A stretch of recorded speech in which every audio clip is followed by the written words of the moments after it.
Hello, everyone. Welcome to this edition of On Air with Babs Daramola. Some years back, I think two now, on my Let's Go On Air series on Facebook, I wrote about the difference between print journalism and broadcast journalism. It's still there for anyone interested. A fan of mine has reached out and asked if I could do a video on that. Well, my friend, this one is for you, and of course, for everyone else who needs clarity. Because here's the truth. We may all be journalists, but we don't all ride the same way. Just like all cars are automobiles, but not all automobiles are cars.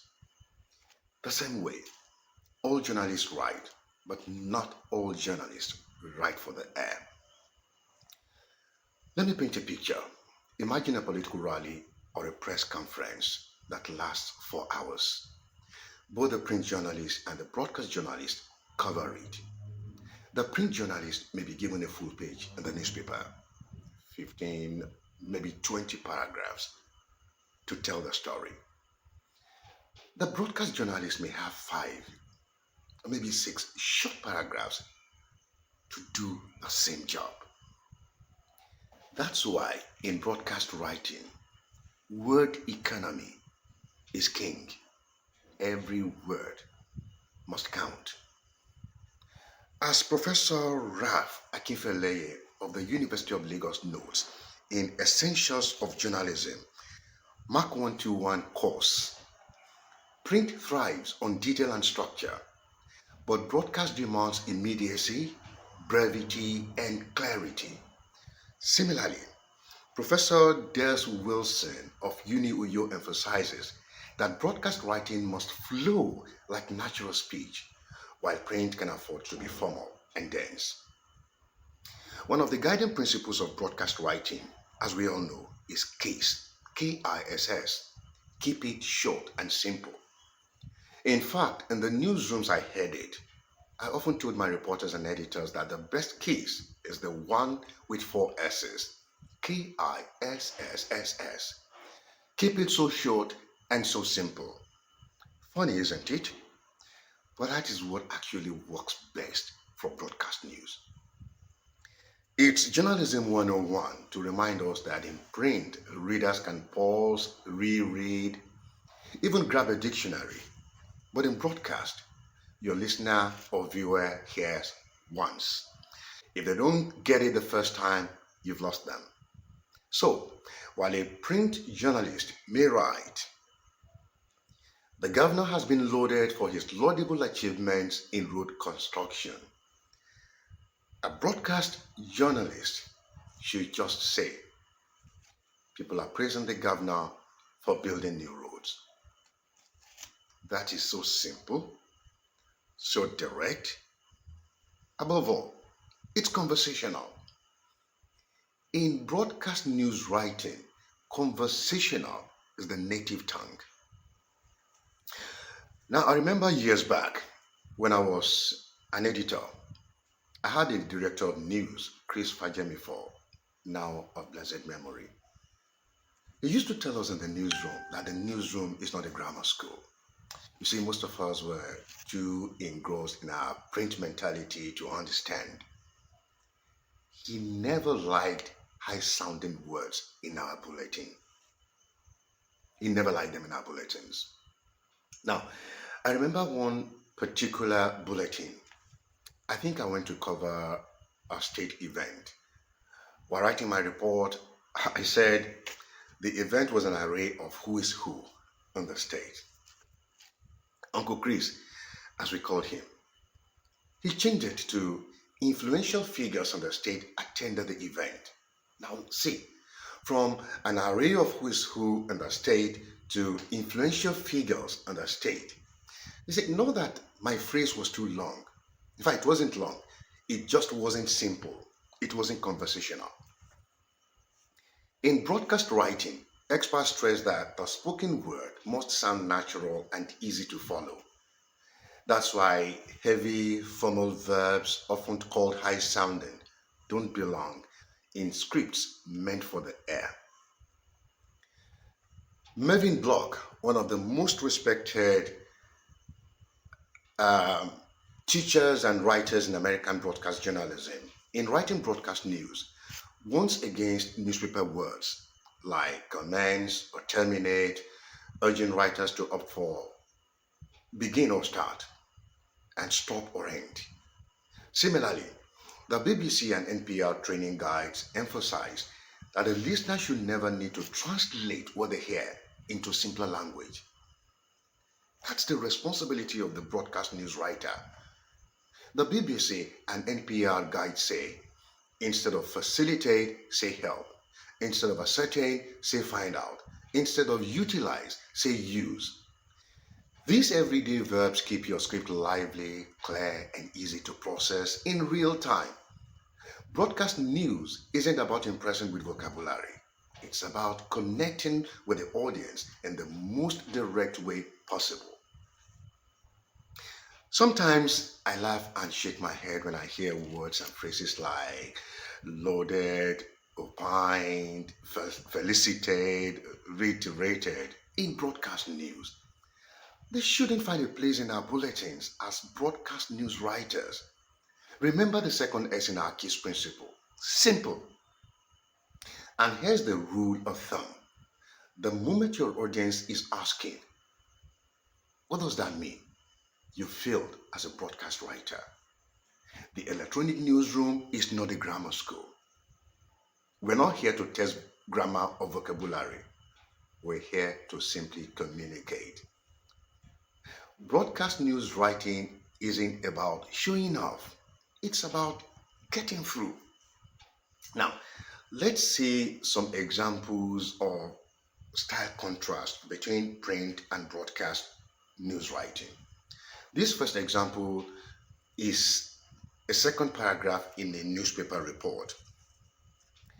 The state governor, in a marathon 4-hour press conference yesterday, outlined a sweeping array of policies ranging from education reforms to agricultural subsidies, assuring citizens that the measures would reinvigorate the economy over the next fiscal year. 38 words in a paragraph. Too long. But it's allowed in print. Could even be longer. Now, if I was to write that for broadcast, this is how I'd go. The governor says new policies are coming from schools to farms, all aimed at boosting the economy. That's it. That's it. I've just captured in 17 words what my colleague in the print expressed in 38 words. But the most striking thing about my version is that it's conversational. Now, let's take another example from a newspaper report. The health minister lamented the poor state of Nigeria's primary healthcare facilities, describing them as overstretched and underfunded, adding that they are in dire need of urgent intervention. That's another paragraph from a newspaper report. But here is what the broadcast version should look like. The health minister said Nigeria's health centers are overstretched and underfunded, needing intervention. Simple, easy to follow, conversational. And what my colleague in print wrote in 28 words is the same thing I've written in 13 words. Okay, let's take one more example. And here is another paragraph from a newspaper report. State authorities have revealed that the recent flooding caused by unprecedented rainfall and poor drainage in several villages has displaced thousands, submerged homes, and destroyed farmlands, prompting urgent calls from residents for relief and intervention. 35 words. Now, here is my broadcast version. State authorities say floods have displaced thousands in several villages, homes are underwater, farms destroyed, residents are begging for help. From 35 in print to 20 in broadcast. Remember, I've only played with the principle of word economy. Now, let me speak frankly. Many Nigerian broadcast writers have become lazy. Instead of writing for the air, you know what they do? They just lift straight from newspapers or online blogs, word for word. They don't tweak, they don't adapt. So what happens? We start hearing heavy print style vocabulary on radio and TV. Phrases and words like pursuant to, notwithstanding, hitherto, first respondent, second respondent. Words that belong in a law book, not in a 30-second news clip. Worse still, they bury lead, overload sentences, and forget pacing, making news anchors stumble. That story loses life. Now, this is why we must retrain ourselves. Broadcast is not print. Broadcast is not a grammar parade. Broadcast is clarity, speed, simplicity, brevity, and connection. Now, in closing, let me take a line from NYFA guidelines on broadcast writing. Write conversationally. Avoid big words. If you wouldn't say it in speech, don't write it in a script. Now, in one of my coming episodes, I'll actually talk about the essentials of broadcast writing. But for now, let's quickly recap. So, here's the takeaway. Print writing explains, broadcast writing delivers.